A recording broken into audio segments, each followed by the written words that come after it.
আচ্ছা, এই এখন একটু ডিফারেন্ট কিছু বলি, হ্যাঁ? এতক্ষণ তো আমরা ডেভেলপমেন্ট নিয়ে কাজ করতেছি। এই ডেভেলপমেন্টটা আসলো কোথা থেকে? মানুষ কি ধাম করেই কাপড়-চোপড় পরা শুরু করলো?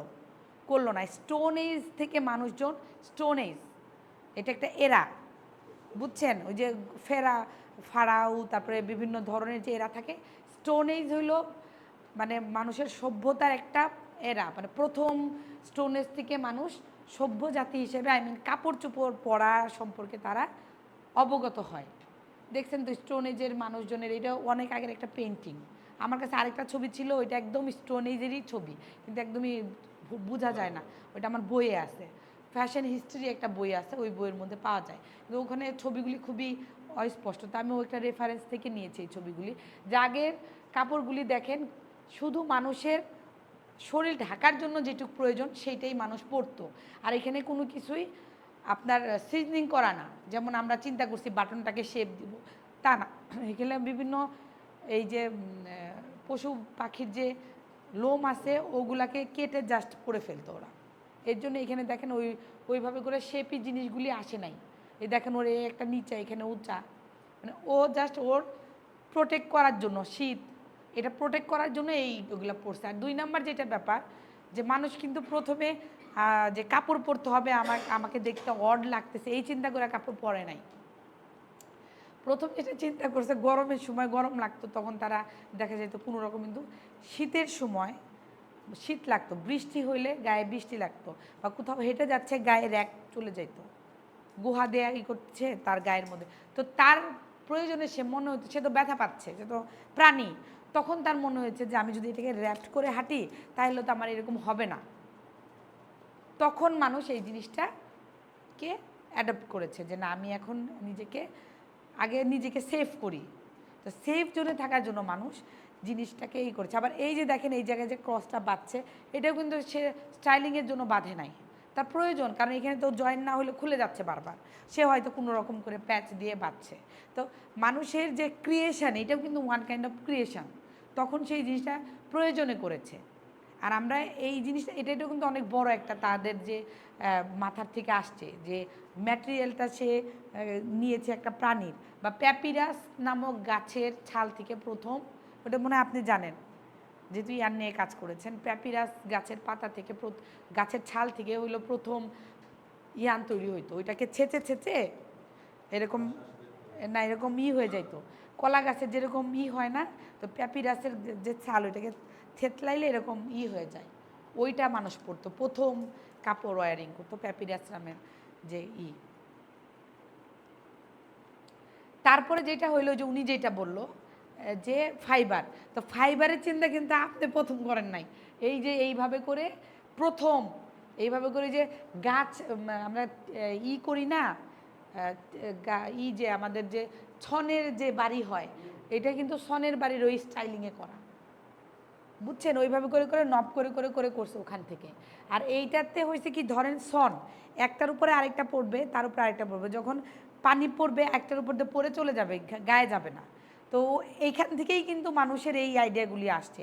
আমরা যে বেসিক আইডিয়া, এটা কিন্তু আমাদের আগের এইজের মানুষজন দিয়ে গেছে, আমরা কিন্তু ভেরিয়েশন করতেছি, এক্সিকিউট করতেছি ওই জিনিসগুলিকে, বুঝছেন? যেমন এই দেখেন ইয়ানগুলি আন, এগুলো কিন্তু একদম র ম্যাটেরিয়াল, এগুলাকে তারা অর্গানাইজ করে পড়েছে।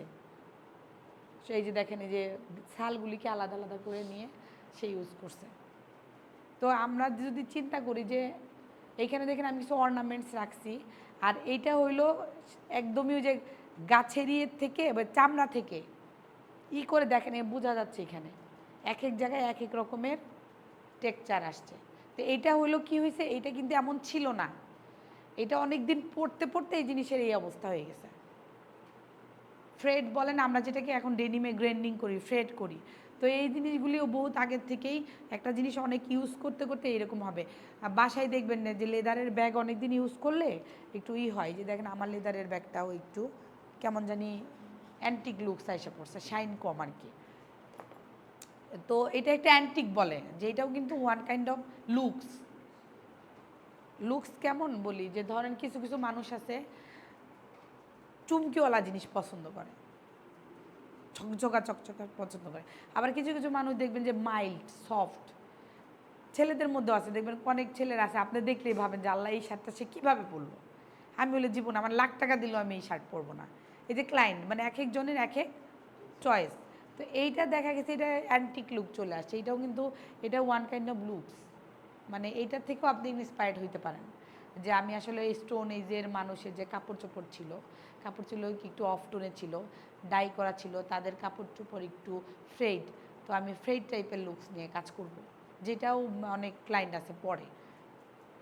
ডেনিমে যেটা হয় আমাদের গ্রেন্ডিং করা যে প্যান্টগুলি নর্মাল একটা ক্যাটকেটা ব্লু প্যান্টের চাইতে আমার মনে হয় যারা স্মার্ট চুজ করে তারা একটু গ্রেন্ডিং করা প্যান্ট পরতে পছন্দ করে। আমার হাজব্যান্ড তো 4-5টা ছেঁড়া প্যান্ট, 4-5 জায়গায় ছেঁড়া ওই 2500-2600 টাকা দিয়ে ওই প্যান্ট কিনে আনছে। আমি তো অবাক হয়ে গেছি যে তুমি এটা কিনে আনলা, বলে হ্যাঁ আমার খুব পছন্দ। এরকম আর কি, মানে সুন্দরও লাগতেছে, আবার পরার পরে দেখলাম যে না মানাইছে না, মানে ওই যে গ্রেন্ডিং যে করেছে না শুধু হরাইজেন্টাল সুতাগুলি আছে, ভার্টিক্যাল সুতাগুলি নাই, ওরা ওইভাবে করেই গ্রেন্ডিং করছে, ভালোই লাগতেছে। আমারও একটা আছে প্যান্ট যেটা মানে ওই প্যান্টের নিচে আবার আমি আবার সুন্দর করে একটু কালারফুল কাপড় লাগিয়ে নিচ্ছি, এটাও সুন্দর লাগে দেখতে। ওই কাপড়টাতে আমার আবার টপস বানানো আছে। তো নর্মালি কেউ দেখলেই বলে তুমি এটা কই পাইছো, না কিনছিলাম সিরা প্যান্ট, কিন্তু আমি নিচে আবার ওইটা আমার টপসের সাথে ম্যাচ করে সুন্দর, মানে একটুখানি বের হয়ে যায় আর কি, ওই মানে স্কিন দেখা যায় তো ওইটা আমার কাছে মানে কমফোর্ট লাগে না, তো আমি ওইখানটাতেই খালি ওই প্রিন্ট কাপড়টা লাগিয়ে নিয়েছি, ভালো লাগে দেখতে পরলে। তো এটা কিন্তু এই স্টোন এজেরই, মানে গ্রেন্ডিংটা কিন্তু স্টোন এজ থেকে আসে, যে কাপড় পরতে পরতে যে একটা গ্রেন্ড হয়ে যায়, তো ওখান থেকে রাফ লুকস চলে আসছে ওখান থেকেই আস্তে আস্তে। তারপর দেখেন অর্নামেন্টও কিন্তু একটা জিনিসও আপনার হ্যান্ডমেড না, সবগুলি নেচার থেকে নেয়া, ক্যাচ আপ করে। এবং এই যে সুতাটা বাঁধছে এটা হইলো যে বিভিন্ন ইশারা, এই যে দেখেন এখানে বুনন করা জিনিস, একটা জিনিস ব্যাপার ছিল ওই যে আপনারা যে টেক্সটাইলের বুননের যে ব্যাপারটা, এটাও কিন্তু অনেক আগের থেকে মানুষের মধ্যে অ্যাডাপ্টেশন আসছে।